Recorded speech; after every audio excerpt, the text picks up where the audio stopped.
Hi witches, so we are moving into a super fun and lighthearted topic in comparison to what we talked about yesterday for October, and that is the Clair-Senses. So there are four main Clair-Senses, that is Clairvoyance, Clairaudience, Clairsentience, and Clearcognizance. And I'm going to go through all of them and go a little bit more in depth in this video. Now there are a couple other ones that are kind of less prevalent, but these are the main four, and I wanted to highlight them in October when, you know, the veil is getting thin, we're getting closer to Samhain, you know, the dead are kind of like venerated at this time. So I wanted to talk about some maybe like sensory, like ESP kind of stuff that, you know, goes hand in hand with death magic, with ancestor work, with working with spirits. It's like all that fun stuff that goes into celebrating this time of year. So I just wanted to talk about it. So I don't claim to have any of these really like extrasensory abilities. Like I do have an uncanny knack. I think like of all of them, I have like Clearcognizance, but again, I'm gonna get into all of them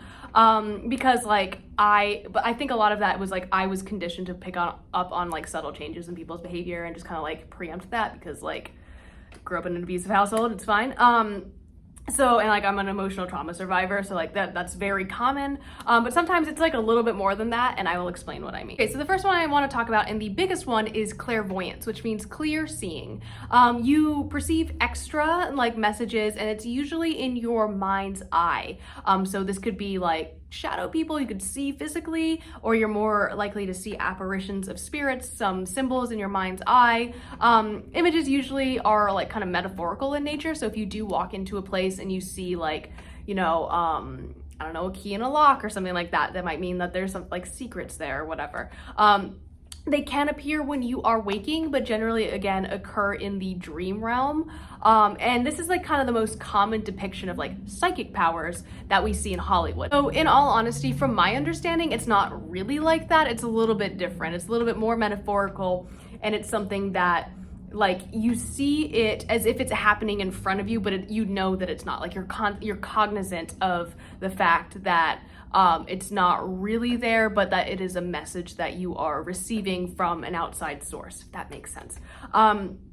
Clairaudience is clear hearing, and you receive messages from the universe like auditorily, so you hear stuff. Usually these messages are short and direct, but not scary. So if you're hearing scary stuff like or like menacing voices and stuff, please like go see a doctor. I have had instances of clairaudience when it comes to working with my gods, so that's something that like I see as being clairaudient, but like I don't claim that I have that because it's not a regular occurrence. Clairaudience for me is also very difficult for me to distinguish from claircognizance because like, especially when I'm working with my gods, it's really a mix of both. So I'm getting messages in my mind and also like sometimes hearing stuff, picking up on stuff. So that's really, it's kind of difficult for me to distinguish the two. But yeah, clairaudience is really neat. I, again, have very brief dealings with it, and I don't even really consider it that. I think, again, it's more claircognizance, but I do know that it's a real thing. But if you are feeling threatened or scared and you want to talk to a doctor, of course, always seek medical like attention, like for sure.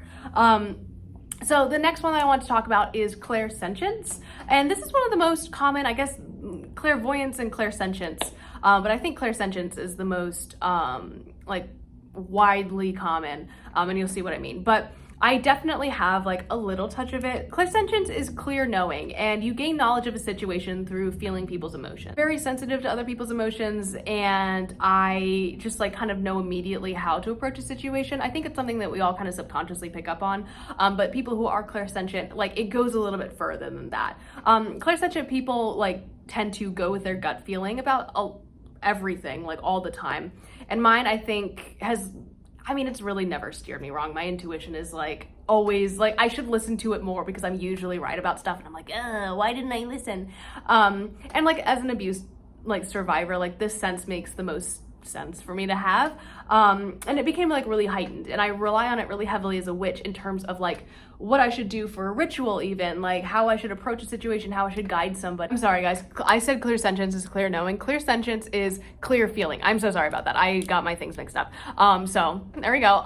But yeah, so clear feeling is clairsentience, and you generally kind of, it's like you relying heavily on your intuition. So yeah. The final one that I wanted to talk about today is claircognizance, which is clear knowing, and it is best described as knowing something before it happens with absolutely no way of knowing it. I also think that like this happens to me. It happened to me a lot more frequently as a teenager, but I just like, you know, I have like weird ways of this. Like I have weird examples of this. So like I 100% always know when a cop is around. Like there have been so many times I've left parties and then like 10 minutes later I get a text from someone who's like, dude, how did you know the cops are coming? Like my mom has this sense too. She's a fucking witch. But that's handy dandy. I've always known like when stuff is like, you know, getting a little bit out of hand. I've always just been like, all right, bye. Like one time there was a party that was busted that I was at, like by a bunch of RAs, like multiple times, like RAs came to this party. And like every time I was out, like talking to people and like smoking a cigarette, you know, so I didn't get in trouble or anything, but like people, they were like, please, we're gonna have to call the campus police, like please stop. And there were other times where like I left a party and I like passed a cop like in the hallway. Like I went down the back stairs and he was going up to the hotel room to like bust this party because there were like a bunch of drugs and stuff. But that was a past life, guys. I'm not like that anymore. College is weird. So anyways, I also like always know like when, like what song is going to be on a playlist next, like even if it's just like a random like Spotify generated one. Like, yes, is that dumb and a bad way, like use of my cognizant abilities? Yes, 100%, but it is fun, so I don't care. I have a lot of experiences with claircognizance, like, again, with like working with my deities. Like I kind of just know what, like when they want me to do things and what they would like me to do. And that's kind of like one of the hardest things for me to explain when people talk to me about deity work. 'Cause I'm just like, I don't know, like you just know, don't you? Like you just, how do I explain that to somebody who doesn't like feel that? But that's just how I work with my deities the most, is like through intuitive workings. So yeah, there are other clear senses like clear smelling and clear tasting, but these are the main four, like I said. Let me know if you guys have any experiences. If you were clairvoyant, I would love to figure out like what that's actually like, or clairaudient, because like those two I'm not so familiar with. But yeah, anything we talked about today, I would love to hear more, and I'll see you guys tomorrow. Bye.